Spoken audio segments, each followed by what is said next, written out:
Aujourd'hui, nous allons parler d'une résistante peu connue et qui a pourtant fait preuve d'un courage et d'un héroïsme sans faille pendant la Seconde Guerre mondiale. Cette résistante, c'est Freddie Oversturen. Cette femme effectue de nombreuses missions et elle est tellement badass que sa vie semble avoir été écrite par un certain Quentin Tarantino.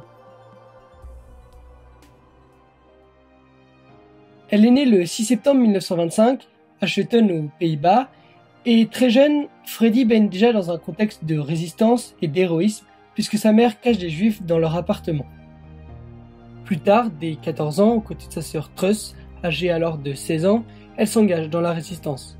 Elle commence à distribuer des tracts anti-nazis avant de passer à la vitesse supérieure et d'effectuer des missions de sabotage. Elle se sert alors de dynamite pour détruire des ponts et aussi des voies ferrées. Elles aident également des enfants juifs à sortir clandestinement du pays afin de les sauver d'une potentielle déportation. Freddie est déjà très active et effectue de nombreuses actions prouvant son héroïsme. Mais ça ne s'arrête pas là. Elle apprend à tirer et à disparaître rapidement dans la forêt.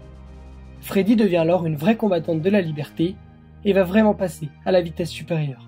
Freddie va se muer en tueuse professionnelle de nazis. Sa vie bascule et on se croirait réellement dans ce fameux film de Quentin Tarantino où des résistants font passer de sales quarts d'heure et tuent de nombreux nazis. Freddie, avec sa sœur, vont dans des bars et accossent des soldats et des officiers nazis. Elle flirte avec eux, se font offrir des coups avant de leur proposer une petite balade en forêt. Les soldats ennemis, ne se méfiant pas et ayant une petite idée en tête, conclure avec ces jeunes et très belles demoiselles, acceptent sans sourciller. S'ensuit alors un épisode pas très agréable pour nos protagonistes. Ils ne vont pas vraiment réussir à parvenir à leur fin et c'est face à un groupe de résistants qu'ils vont tomber. Bien entendu, ça ne se passe pas très bien pour nos nazis qui se font abattre. Ce n'est pas Freddie qui tire en général et cette dernière, une fois avoir piégé l'allemand, fait le guet. On ne sait pas réellement combien de nazis Freddie a contribué à éliminer. Cependant, dans une interview, elle nous révèle toute la douleur de commettre un meurtre. La première fois que ma sœur et moi avons tué une personne, nous avons pleuré pendant des heures.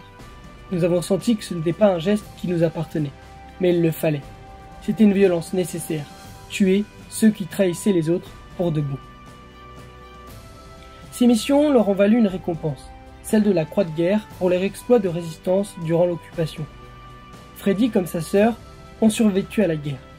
Freddie est longtemps resté dans l'anonymat avant qu'un film mette en avant ses exploits. La résistante meurt le 5 septembre 2018, elle était âgée de 92 ans.